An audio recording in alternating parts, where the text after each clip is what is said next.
Em 6 de abril de 1453, a inevitabilidade histórica do fim pairava sobre Constantinopla. A queda, um evento que remodelaria a geopolítica global por séculos, estava matematicamente determinada. A superioridade numérica do exército do sultão Mehmed II, que superava em número o restante do exército inimigo, garantiu a vitória. 80.000 homens contra os 7.000 defensores bizantinos fizeram da resistência uma mera formalidade. No entanto, o que aconteceria se essa formalidade fosse interrompida por um fator totalmente incompreensível na época? Não se trata de narrar sua origem, mas de projetar o impacto quântico da presença deles. A mera aparição de 20 operativos de elite do futuro na Porta San Romano introduz um fator de distorção total. E se 20 soldados de elite modernos, como os que temos hoje, estivessem lá em 1453, conseguiriam eles defender Constantinopla? Deixe sua opinião nos comentários, curta e inscreva-se. Esta unidade tática avançada não foi concebida como um exército substituto, mas sim como um catalisador da anulação histórica. Suas armas e tecnologia eram para o século XV uma forma de magia. O resultado de sua intervenção não foi medido em baixas, mas em destruição do paradigma da guerra de cerco medieval. A questão intrigante é: podem 500 anos de superioridade tecnológica reverter um destino milenar? E a que custo para a coerência histórica? A estratégia desta equipe não exige vencer o cerco, mas anular a vontade de lutar do agressor antes que seus suprimentos se esgotem.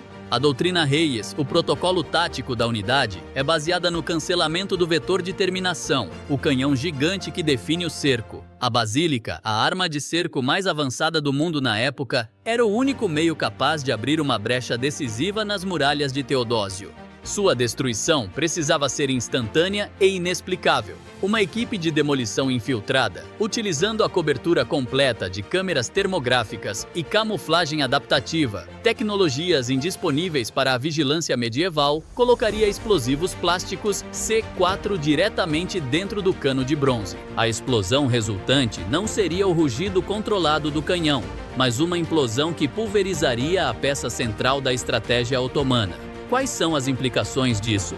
Mehmed II, um jovem gênio militar, baseou seu cerco em engenharia e equipamentos superiores. A inexplicável e total desintegração de sua obra-prima não seria interpretada como um ataque bizantino, mas sim como uma força metafísica contra. A intriga começa.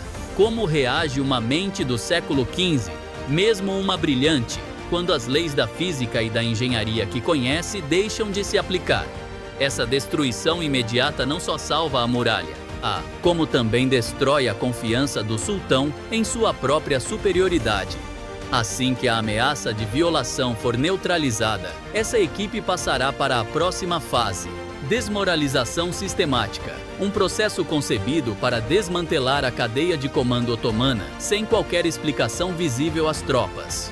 O uso de rifles de precisão extremamente precisos, .50 BMG, permite que o pessoal elimine oficiais de alta patente a distâncias de 800 a 1.000 metros, mantendo a fonte do disparo completamente fora do alcance de qualquer arma da época, seja arco ou arcabuz. Os líderes caem sem som ou inimigo visível. No decorrer de apenas 3 dias, esse fogo fantasma cria um vácuo de comando devastador. O resultado é o pânico centralizado. Os generais e vizires, aqueles que tomam as decisões e mantêm o moral, são eliminados por uma força que não conseguem identificar ou combater.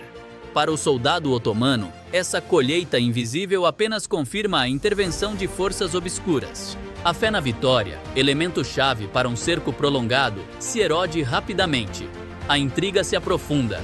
A superioridade tecnológica se transformou em arma psicológica em massa, transformando assim a guerra num exercício de terror existencial para o inimigo.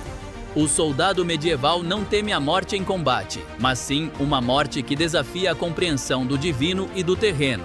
Quando Mehmed, em sua frustração e com a moral em queda livre, ordenou um ataque total e massivo contra as muralhas, a tática final do cerco, essa equipe empregou sua arma mais dissuasora: a cadência de tiro e a letalidade concentrada. Curta, inscreva-se e compartilhe.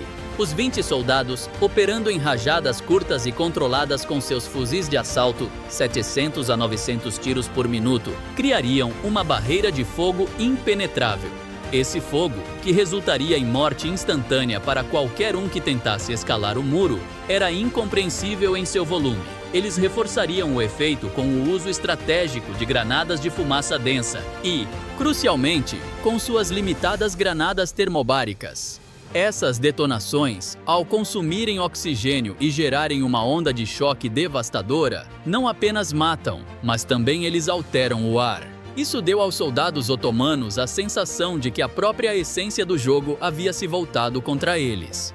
Foi uma demonstração de poder que ultrapassou a compreensão tecnológica da época, uma prova de que eles não estavam lutando contra homens. O paradoxo desta intervenção reside no facto de a tecnologia do futuro ser, neste contexto, incrivelmente frágil. Este equipamento não pode ser reabastecido. As munições modernas são um recurso finito e insubstituível.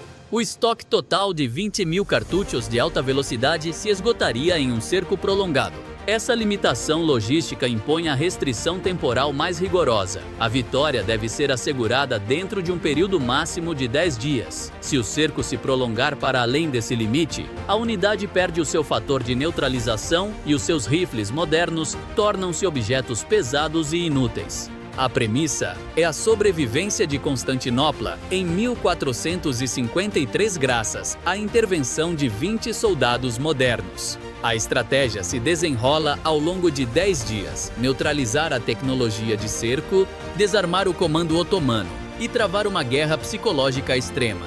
O elemento-chave é a dúvida existencial instilada no sultão Mehmed II na noite do 5º dia. Uma equipe se infiltraria perto de sua tenda para projetar sons que induzem medo subconsciente e deixar um tablet eletrônico exibindo a Terra vista do espaço. Esse objeto incompreensível, aparentemente vindo de um futuro distante, plantaria em Mehmed a certeza de que ele não estava lutando contra homens, mas contra uma força que transcende sua compreensão militar, forçando uma retirada em 7 a 10 dias. O verdadeiro mistério reside nas consequências históricas dessa vitória. A queda de Constantinopla foi a força motriz por trás do início da modernidade. Ao sobreviver, uma cascata de eventos cruciais é interrompida. O Renascimento.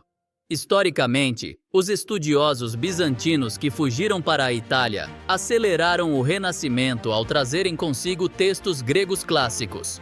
Se a cidade resistir, esse conhecimento centralizado poderá retardar ou alterar o movimento no Ocidente. A Era das Grandes Navegações. A captura da cidade interrompeu as rotas terrestres das especiarias, forçando potências como Espanha e Portugal a buscar rotas marítimas alternativas, impulsionando assim a descoberta das Américas. Se Bizâncio controlar o Bósforo, essas rotas permanecerão abertas. Isso atrasará a urgente viagem de Colombo.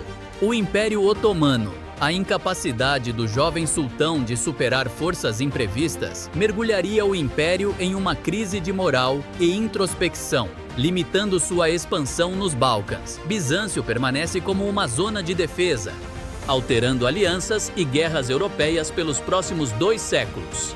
A sobrevivência de Constantinopla é apenas o limiar de uma nova história, um vasto e desconhecido labirinto de consequências causadas por 20 homens que, involuntariamente, alteraram a lógica do tempo. Curta, inscreva-se e compartilhe. Até a próxima!